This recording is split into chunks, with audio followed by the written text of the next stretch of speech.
todos.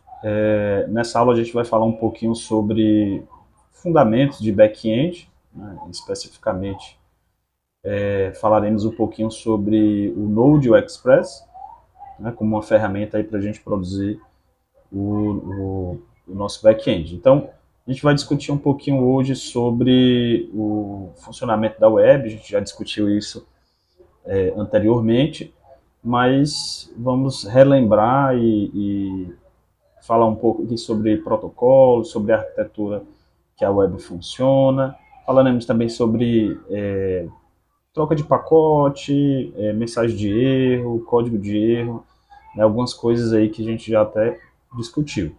Vamos, nessa aula, iniciar também a falar sobre o Node.js, né, e o ambiente, o ecossistema aí do Node, e falaremos também sobre o Express, que vai ser digamos assim, a primeira visão do framework aí para nosso back-end. Então, o roteiro da nossa aula é esse, né? A gente vai falar um pouquinho sobre o panorama web, sobre a arquitetura cliente-servidor e os protocolos HTTP e HTTPS. Vamos relembrar um pouquinho sobre as ideias do que é um DNS, o que é uma URL, né? o que são as requisições e como funciona esse ciclo. Algumas ideias também sobre front-end e navegação, né? E por fim a gente vai fazer uma aplicaçãozinha prática aqui com o Node.js, né? Entendendo o que é o Node.js, o NPM e fazer uma execução local aqui usando o Node e o Express. Então, para essa aula, né, o que a gente vai precisar é ter basicamente o VS Code baixado, né, e configurado na máquina aí, de acordo com o gosto de cada um, mas também vamos precisar instalar o Node, né?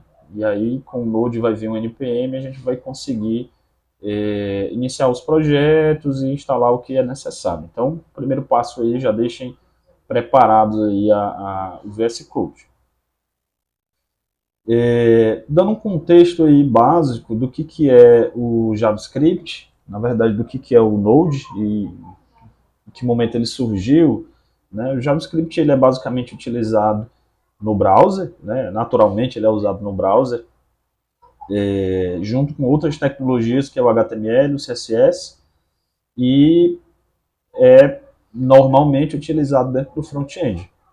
Só que em algum momento, né, da história, se pensou que poderia se utilizar também o Node no back-end, e aí lá em 2019 foi criado o projeto do Node.js com a sua primeira versão, certo? Então o Node.js nada mais é do que JavaScript para o back-end, e aí você tem uma facilidade no trajeto, né, entre o front-end e o back-end.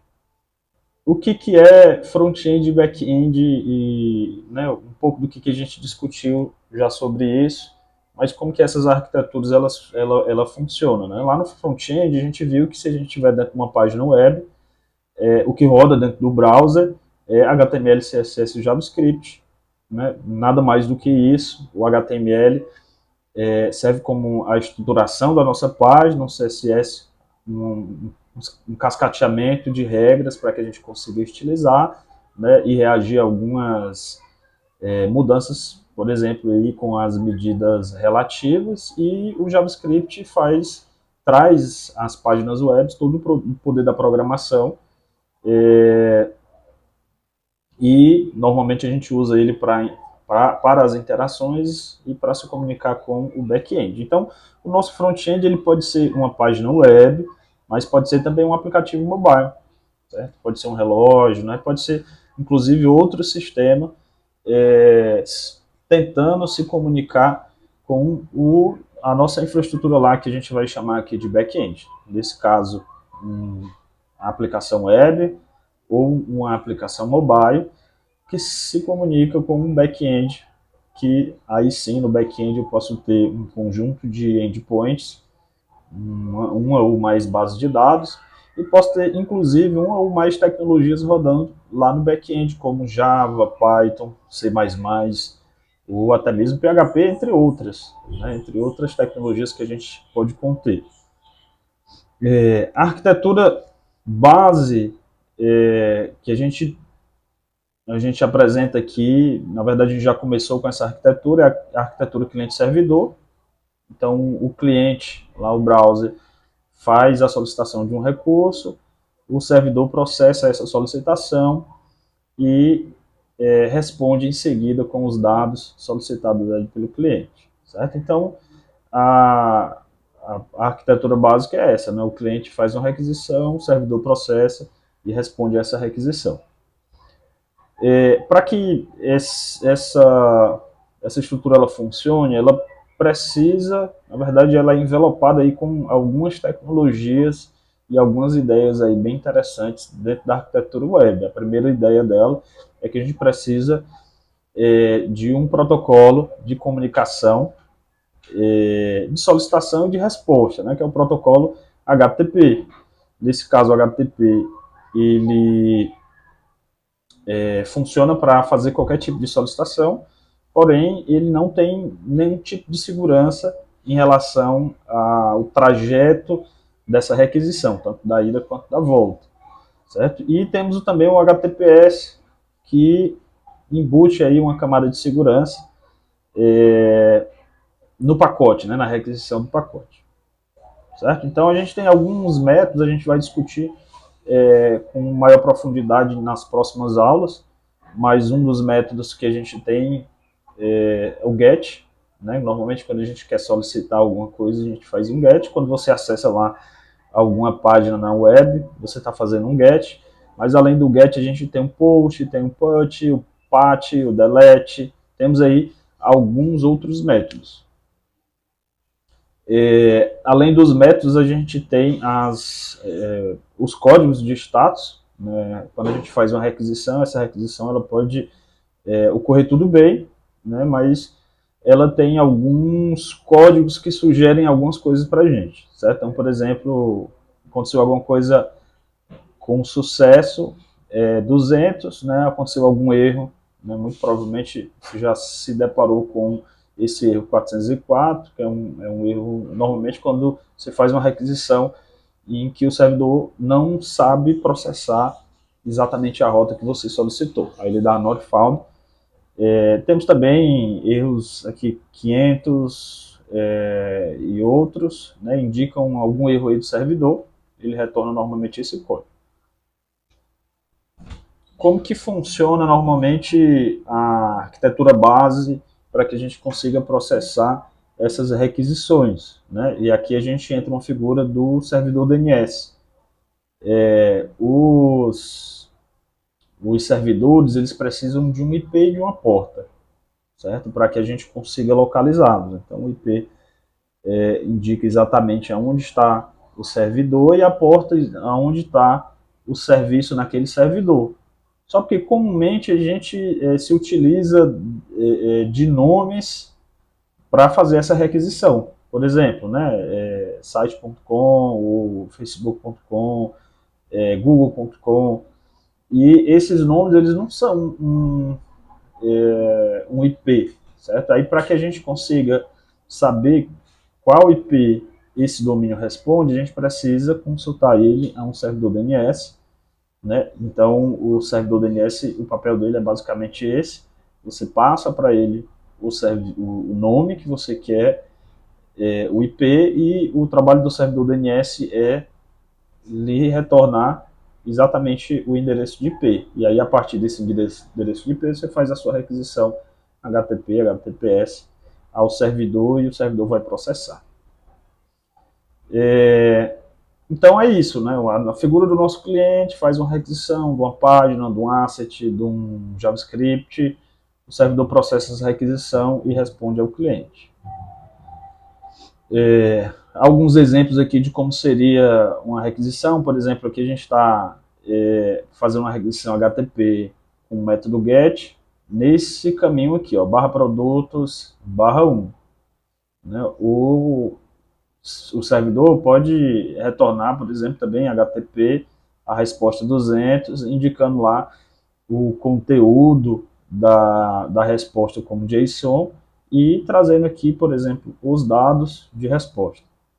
Certo? Então, 200 aqui indicaria o que aconteceu tudo certo e o 404, por exemplo, que aquela rota ali não foi encontrada. E aí a gente tem o front-end, né, que foi o que a gente trabalhou até agora, e a discussão agora é por que eu não posso fazer tudo isso no front-end, né? Não já tenho JavaScript lá, por que eu não posso ter as minhas regras de negócio, por que eu não posso ter a comunicação com o banco de dados diretamente do front-end? Né? A resposta é porque o front-end ele roda na máquina do cliente, e se você guardasse todas as suas regras de negócio, ou até mesmo as suas credenciais de acesso aos seus bancos de dados no cliente, isso seria facilmente recuperado aí por qualquer pessoa. Então, na verdade o front-end, com essa estrutura HTML, CSS e JavaScript, ele é para que você consiga fazer a interação com o usuário e deixar aí da forma mais adequada para para o usuário, né, mais usado. Certo? Então, o navegador também tem alguns limites, então eu muito provavelmente não vou conseguir garantir capacidade de processamento, né, alguns problemas também como versões, né, do navegador, e como a gente já discutiu, a lógica da aplicação não pode estar contida dentro do front-end, certo? E aí por isso a gente tem a figura do back-end, que é onde a gente vai alocar toda a regra de negócio e é onde os dados realmente vão ficar dentro do servidor. E aí a gente chega no Node.js e no nosso ambiente de programação back-end. Certo? O que é o Node? O Node é um motor que roda JavaScript. Certo? O JavaScript originalmente foi projetado para rodar no navegador, no front-end, e aí com a construção do framework, ele consegue rodar esse JavaScript no back-end e nos atender. E aí a gente tem algumas características aí do Node.js, por exemplo, né, o input-output não bloqueante, então ele consegue atender a múltiplas requisições com bastante eficiência. A gente consegue manter o mesmo idioma, que é a linguagem JavaScript, no front-end e no back-end, então isso nos dá uma curva, uma velocidade no aprendizado e no compartilhamento aí das ideias entre o time. O ecossistema de gerenciamento de pacotes NPM, onde a gente tem muitas bibliotecas que a gente consegue reutilizar, e como é uma biblioteca muito simples, a gente muito focado em produtividade e tempo de entrega, então rapidamente você consegue prototipar alguma coisa aqui com o Node. Então, falando um pouco do Node, como que a gente começa, né? Essa é a grande questão. Então, o primeiro passo que você vai fazer é entrar no site do Node.js, né? Eu vou abrir o Node.js, você vai baixar o seu Node.js, certo? Então é só vir aqui e baixar e instalar na máquina. Ao finalizar a instalação do Node, você vai abrir o terminal e vai digitar node-v e npm-v, certo? Node-v e npm-v, certo? Essas são as versões que estão rodando aqui na minha máquina do Node, certo? O segundo passo é que a gente cria um projeto, e aí o que é exatamente criar um projeto? É criar, por exemplo, um diretório. Vou criar aqui um diretório, teste aula 01. Vou entrar nesse diretório, teste aula 01, e vou abrir o VS Code aqui internamente. Certo? Então, temos aqui o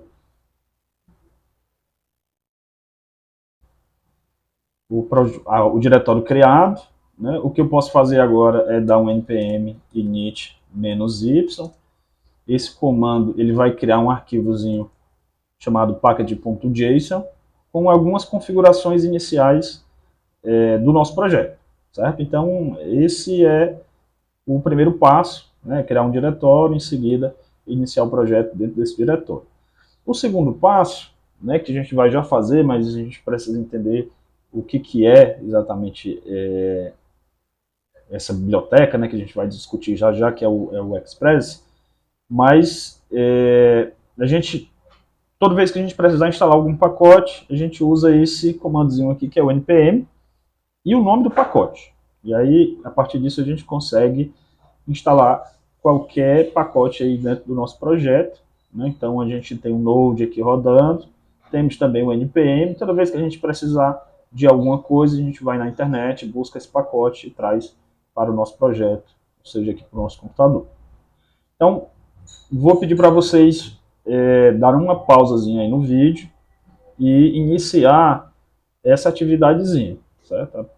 A atividade basicamente é criar um arquivo appjs e reproduzir exatamente esse código. E em seguida rodar o resultado disso no terminal. Então deem uma pausa aí e depois voltem aqui para o vídeo. Beleza, vamos fazer aqui.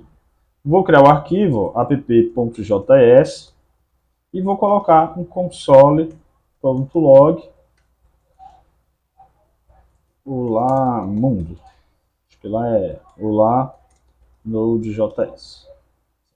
Em seguida, a gente vai abrir o terminal, pode ser esse terminal aqui do VS Code, poderia ser aquele outro terminal que já está aberto ali, e vou digitar o Node app.js.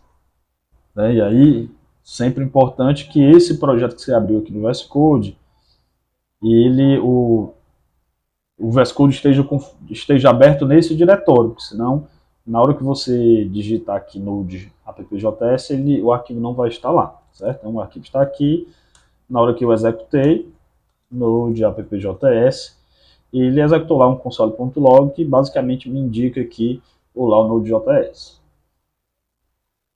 Então é isso, a primeira atividade, né, muito mais assim para nos certificarmos de que o Node.js está configurado aí na nossa máquina e que está tudo rodando como deveria. Então vamos lá entender um pouco sobre o que é essa bibliotecazinha, que é o Express, que é a biblioteca que a gente vai utilizar. Essa biblioteca ela é um framework para o Node.js e simplesmente assim, ela vai nos ajudar a simplificar a criação de rotas e criação de projetos Node.js. Então, o projeto a gente já inicializou, o que a gente precisa fazer agora é dar um npm install express. Eu posso fazer aqui, npm install express, e poderia inclusive fazer aqui no meu outro terminal, aquele primeiro terminal que eu abri, npm install express, porque eles ambos estão no mesmo diretório, então tanto faz estar aqui quanto estar lá. Ok, express instalado. O que a gente vai fazer agora, e aí eu vou pedir para vocês fazerem aí, depois a gente volta para esse ponto aqui da aula, é reproduzir exatamente esse código, certo? E pôr ele para rodar, certo? Então eu vou fazer aqui no meu VS Code, vou criar aqui const express, dar um require aqui no express, já temos, né, o express instalado. O segundo passo é criar const um app que vai criar uma instância aí dessa biblioteca, que é o Express. Em seguida, a gente vai criar mais uma variávelzinha que a gente vai chamar ela de porta. Vou definir a porta aqui como a porta 3000, que normalmente é a porta padrão que a gente usa com o Node, mas poderia ser outra porta, não precisa ser necessariamente a porta 3000. E aí, para me iniciar, eu posso colocar aqui app.get, então eu estou criando aqui dentro dessa desse projeto, a minha primeira rota, que é uma rota do tipo GET. Para essas rotas, a primeira coisa que a gente tem que definir qual é a rota, poderia ser rota barra teste, e o que a gente vai